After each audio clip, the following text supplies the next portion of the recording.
যে পাহাড়টা ওটা হলো জাবালে মালাইকা, মানে ফেরেশতারা অবতীর্ণ হয়েছিল এই পাহাড়ে। এই যে ওই যে আবু জাহেলকে এই জায়গায় হত্যা করা হলো এই জায়গায়, এবং মাজ মুয়াজ দুজন ছোট্ট সাহাবী খালি বলছিল যে চাচা একটু দেখায় দেন আবু জাহেল কোনটা, আবু জাহেলটা কোনটা। তো বললো যে ওই যে সাদা ঘোড়ায় যেটা।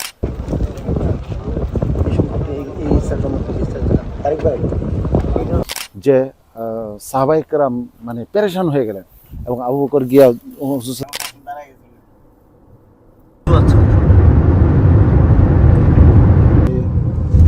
বদরের সাহাবী যারা ইন্তেকাল করছিলেন, শাহাদাত বরণ করছিলেন, আমরা ওনাদের এই মাকবারা দেখব এবং সাথে সাথে এখানে আমরা এই বদর প্রান্তরটা দেখব যে এখানে ইসলামের প্রথম যুদ্ধ এখানে সংগঠিত হয়েছিল এবং এই যুদ্ধের মাধ্যমে ইসলাম নতুন বিজয়ী ধর্ম হিসাবে পৃথিবীতে আবির্ভূত হয়েছিল।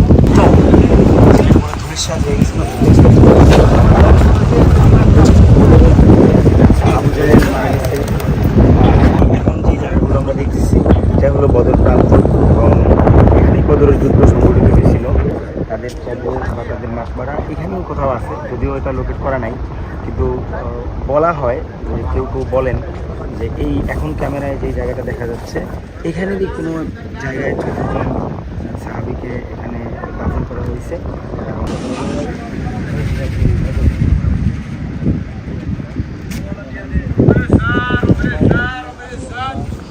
আকিল ইবনে বাকির, উবাইদা বিন হারিস, সাদ ইবনে খায়সামা, মুবাশশির ইবনে আব্দুল মনজির, হারিসা ইবনে সারাফা, নওয়াফি ইবনে মুআলা, উমাইর ইবনে হামাম, ইয়াজিদ ইবনে হারিস, আওয়াজ ইবনে হারিস, আওস ইবনে হারিস রাদিয়াল্লাহু আনহু।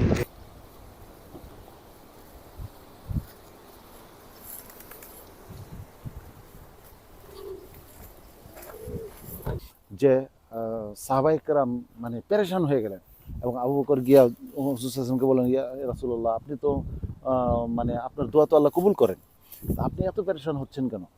আর রাসূল সাল্লাল্লাহু আলাইহি ওয়াসাল্লাম ওই মিনারের বরাবর যে পাহাড়টা, হ্যাঁ হ্যাঁ ওই যে কালো পাহাড়গুলি যে এদিক থেকে নামলো, তো নামা এদিক দিয়ে যখন নামলো তখন আগের রাতে বৃষ্টি হয়ে গেল। হঠাৎ করে বৃষ্টি হয়ে যাওয়াতে এই মানে পিচ্ছিল হয়ে গেল, পাহাড় তখন বৃষ্টি হতে পিচ্ছিল হয়ে গেল।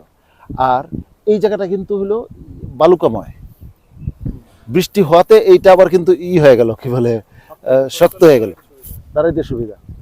আর এখানে বলা হয় আরেকটা পাহাড়, ওই যে বালুর যে পাহাড়টা ওইটা হলো জাবালে মালাইকা, মানে ফেরেশতারা অবতীর্ণ হয়েছিল এই পাহাড়ে। এই যে এই পাশ থেকে এই পাশে বালুর পাহাড়, তাদের পাহাড় বলা হয়।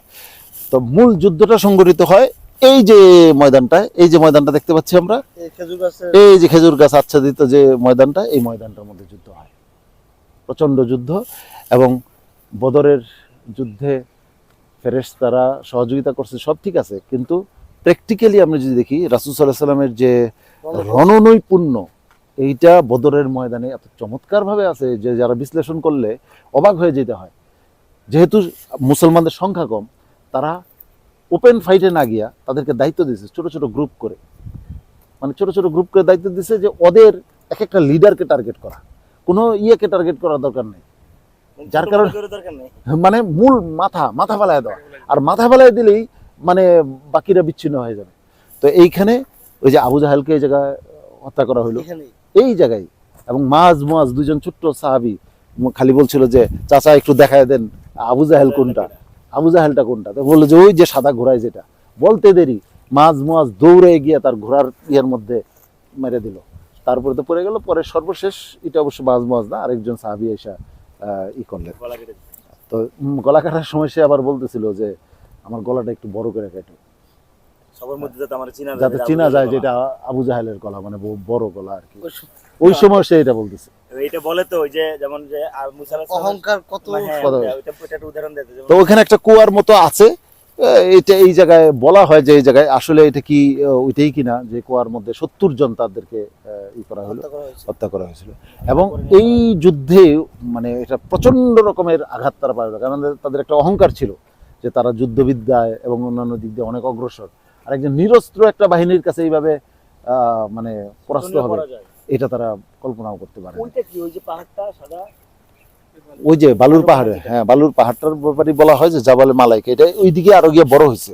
ওই যে বড় বালুর পাহাড় আছে, ওই যে যে জায়গায় আমরা ইয়েতে থাকলাম না, ওই যে মানে কবরস্থানটা যে যে জায়গায়, ওইটার পিছনে ওই বড় বড় বালুর পাহাড়টা আছে, এটাই এক্সটেনশন ওই জায়গায়। তার মানে হলো এই যে ফাঁকা জায়গা, এই ফাঁকা জায়গাটাতেই এখানেই হলো এখানে বদরের যুদ্ধ হয়েছে। আর এইখানে ছিল আল্লাহ রাসূলের তাবু। হ্যাঁ, এবং এবং সেই যে স্মৃতিচিহ্ন হিসাবে এটাকে তৈরি করা রাখা হয়েছে। আপনার স্বপ্নগুলো আকাশ ছুবে প্রবাসীর হেলিকপ্টারের মাধ্যমে। বিয়ে, জন্মদিন অথবা যে কোনো বিশেষ প্রয়োজনে হেলিকপ্টার ভাড়া করতে যোগাযোগ করুন স্ক্রিনে দেয়া নাম্বারে। প্রবাসীর হেলিকপ্টার, নিরাপদ ও সাশ্রয়ী বাহনের বিশ্বস্ত নাম।